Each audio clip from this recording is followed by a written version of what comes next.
Bonjour à tous et bienvenue dans un nouvel épisode de 15 minutes chrono, votre rendez-vous sur OnHealth TV dédié à l'innovation autour du numérique santé. Je suis Rémi Teston, consultant digital, expert e-santé, fondateur du média Buzz e-santé et j'ai le plaisir de vous accompagner pour décrypter les grandes tendances et actualités du numérique santé, les innovations et les acteurs de ce secteur. Au programme de cet épisode, nous allons faire un décryptage d'une nouvelle tendance qui sont les parcours de soins digitalisés développés pour mieux accompagner le patient dans son suivi. Nous aurons la chance aussi de recevoir Pierre Connor, qui est directeur des relations publiques de la société Cepage, pour illustrer avec un exemple concret cette notion de parcours. Et puis, bien sûr, nous terminerons avec l'agenda des principaux événements à ne pas manquer autour du numérique santé. 15 minutes chrono, c'est parti!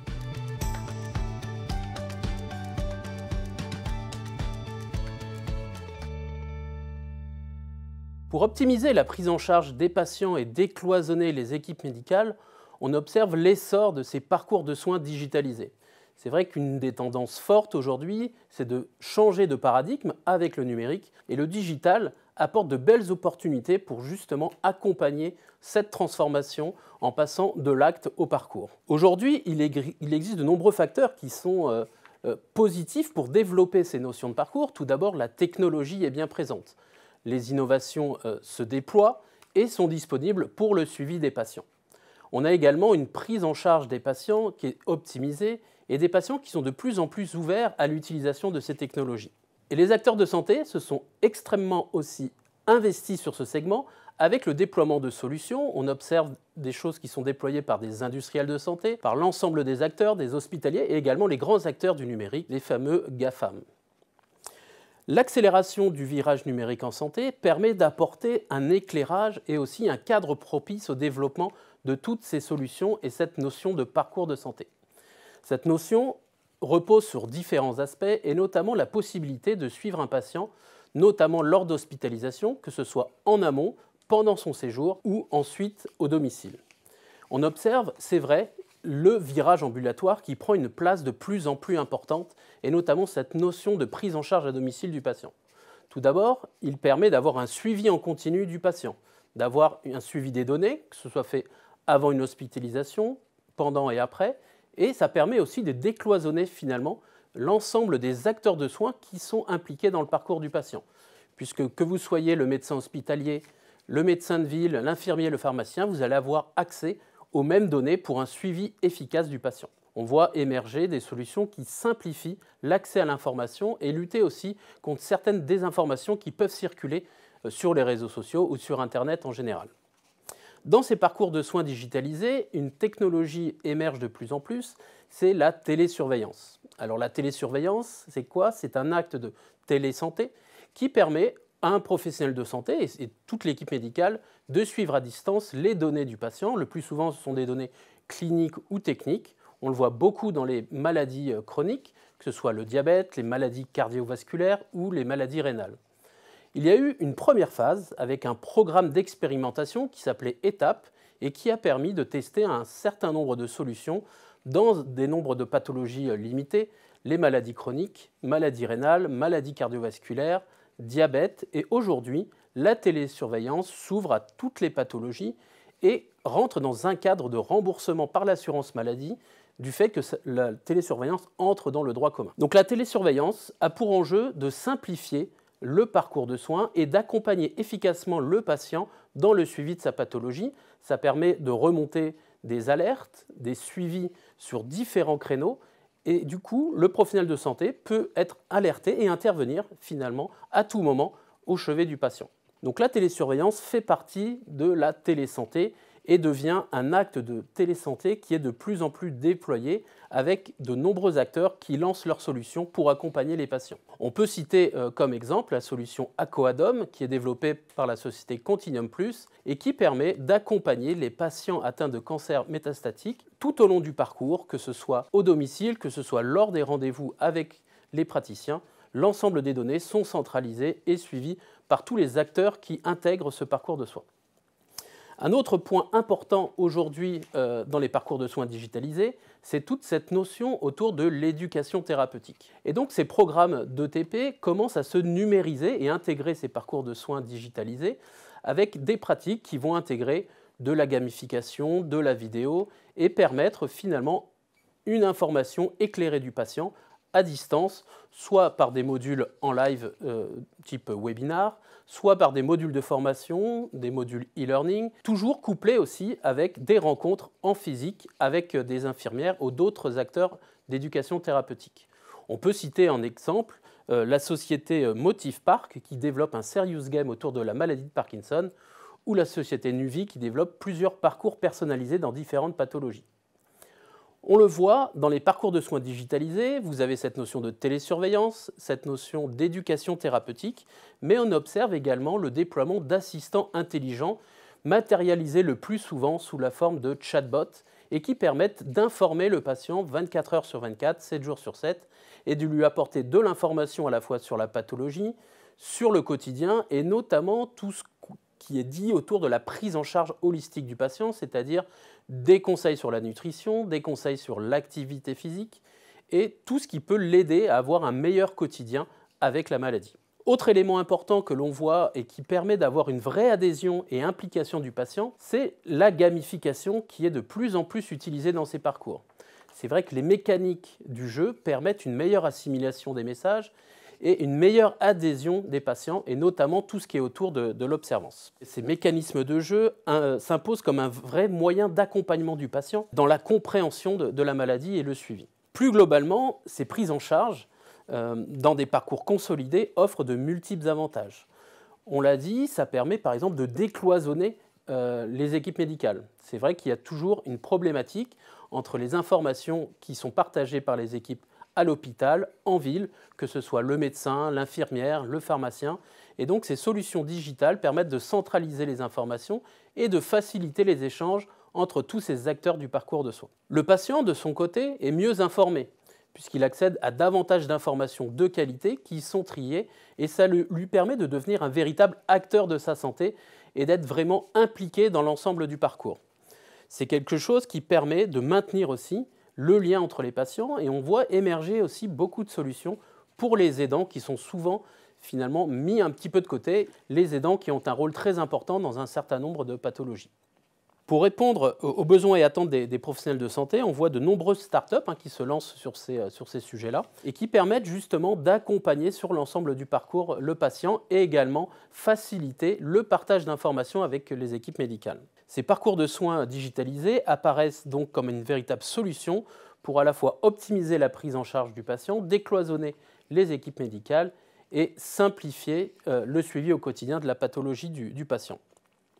Ce sont tous les enjeux de la nouvelle feuille de route du numérique santé qui va apporter des réponses et simplifier la mise en place de ce type de parcours. Pour un regard concret sur l'implantation de ces parcours de soins digitalisés, je vous propose de découvrir les solutions proposées par l'éditeur Cepage avec son directeur des relations publiques, Pierre Connor. Bonjour Pierre, tout d'abord, pouvez-vous vous présenter brièvement? Bonjour Rémi, merci de m'accueillir dans votre émission. Mon parcours professionnel a été réalisé essentiellement dans le numérique et dans le monde de la santé, avec une prévalence pour les établissements hospitaliers, publics et privés. J'ai occupé différentes fonctions, mais essentiellement dans le monde du commerce, du marketing et de la stratégie. Directeur des relations publiques de la société Cepage, pouvez-vous nous présenter les solutions que vous déployez, notamment auprès des centres hospitaliers? Nous leur proposons tout un ensemble de services, notamment des solutions qui concernent la gestion administrative du patient, la gestion économique et financière, la gestion des ressources humaines et la paye, par exemple, où nous faisons 200 000 bulletins de paye par mois.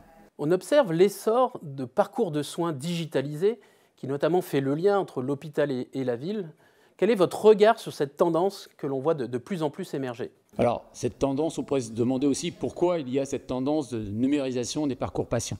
En réalité, il y a plusieurs axes. Il y a d'abord l'efficience opérationnelle. Le numérique, effectivement, va permettre, notamment dans le cadre du programme Ségur, en vague 1 et vague 2, de mettre à disposition des cliniciens l'ensemble des données du patient au travers de mon espace de santé et de dossiers médicaux partagés.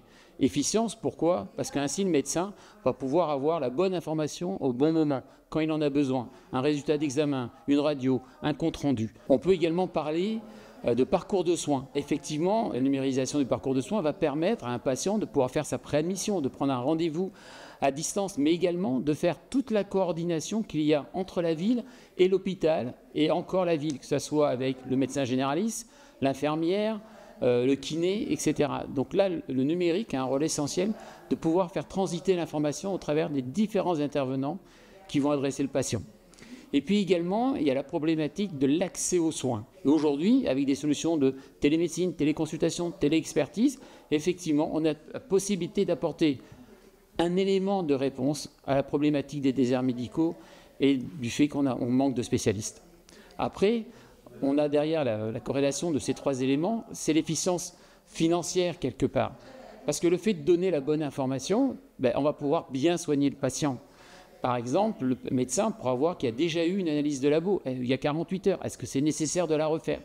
Donc derrière tout ça, il y a aussi une efficience financière. Et on sait qu'on a besoin d'optimiser nos finances du fait du contexte du secteur de la santé aujourd'hui en France. Et comment s'intègrent justement vos solutions dans ces parcours ? Aujourd'hui, le patient a la possibilité de faire sa préadmission à partir de son canapé, tout simplement, et de pouvoir donner les informations, sa carte vitale, sa carte de mutuelle, sa carte d'identité, etc. On va aussi se connecter avec les rendez-vous pour pouvoir récupérer toutes ces informations-là. Donc, en fin de compte, quelque part, là, le numérique et les solutions qu'on apporte à nos adhérents apportent du bien-être. Parce qu'aller à l'hôpital, c'est stressant. Si on peut préparer à l'avance son arrivée à l'hôpital et pas faire la queue et pas attendre et pouvoir monter directement dans le service, c'est quand même mieux pour tout le monde. Et puis, il y a un élément essentiel qui va reboucler avec ce que j'ai dit tout à l'heure, qui est que dans le cadre de nos solutions, on va pouvoir récupérer ce qu'on appelle l'identifiant national de santé. Alors, l'INS, c'est un numéro qu'on a tous, qui va permettre de nous identifier. Et notamment, ce numéro qu'on va envoyer vers les logiciels médicaux de l'hôpital vont permettre aux médecins d'avoir accès au bon dossier médical partagé du patient dans le cadre de mon espace de santé et donc d'avoir la bonne information sur le bon patient. Donc c'est un élément qui peut paraître un détail mais qui est majeur dans la suite du parcours du patient. Je m'adresse au bon patient, j'ai les bonnes informations, les bonnes données. Aujourd'hui, l'intelligence artificielle est omniprésente et impacte l'ensemble des acteurs de santé. Quelle place aujourd'hui pour l'intelligence artificielle à l'IA, notamment dans cette prise en charge des patients ? C'est vrai que l'IA aborde de nombreux sujets, le diagnostic par exemple, mais également dans les métiers tels que fait CEPAGE, au niveau des processus administratifs. C'est-à-dire que l'objectif de l'utilisation de l'IA, c'est pour permettre d'optimiser, d'améliorer la facturation des établissements et d'enlever tout un ensemble de tâches administratives répétitives pour que les agents de l'hôpital puissent se concentrer sur l'essentiel de leur métier, que ce soit les RH, que ce soit la gestion économique et financière, l'optimisation des achats et autres. Donc oui, l'IA est partout, mais il faut voir l'IA comme un assistant au travail et pas comme quelque chose qui va remplacer. C'est souvent la crainte qui est derrière. Non, l'IA est là pour nous aider, est là pour aider les gestionnaires, est là pour aider les soignants et les accompagner dans les décisions qu'ils vont pouvoir prendre. Quels sont vos prochains projets et défis à relever autour de la digitalisation des établissements de santé ? Le numérique, comme je le disais tout à l'heure, n'est qu'un assistant à l'humain. Et donc, nos défis qu'on va devoir relever dans les années qui viennent, c'est d'arriver à trouver ce bon équilibre entre le numérique et l'humain. C'est-à-dire que le numérique n'est là que pour apporter des usages en réalité, que pour répondre à des besoins, que pour répondre à des enjeux.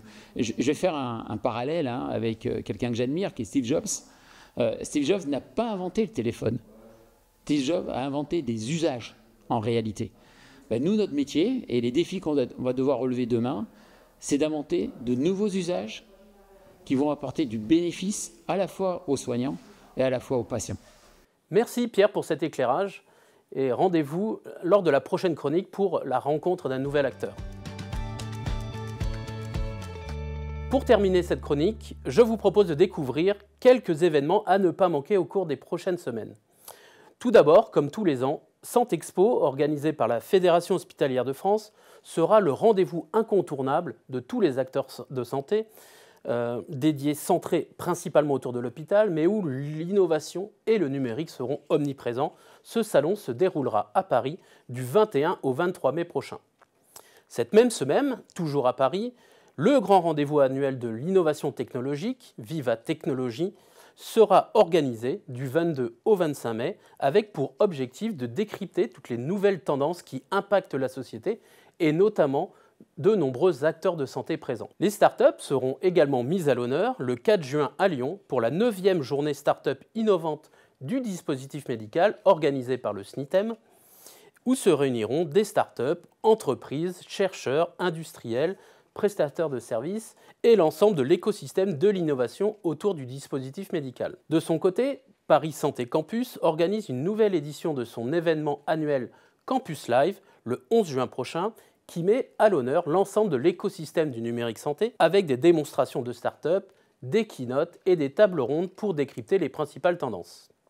Enfin, avant la pause estivale, il ne faudra pas manquer la 3e édition de DTX France le 2 juillet pour comprendre, approfondir et partager la réalité du développement des thérapies digitales dans le monde de la santé. Merci à tous et rendez-vous prochainement pour un nouvel épisode de 15 minutes chrono.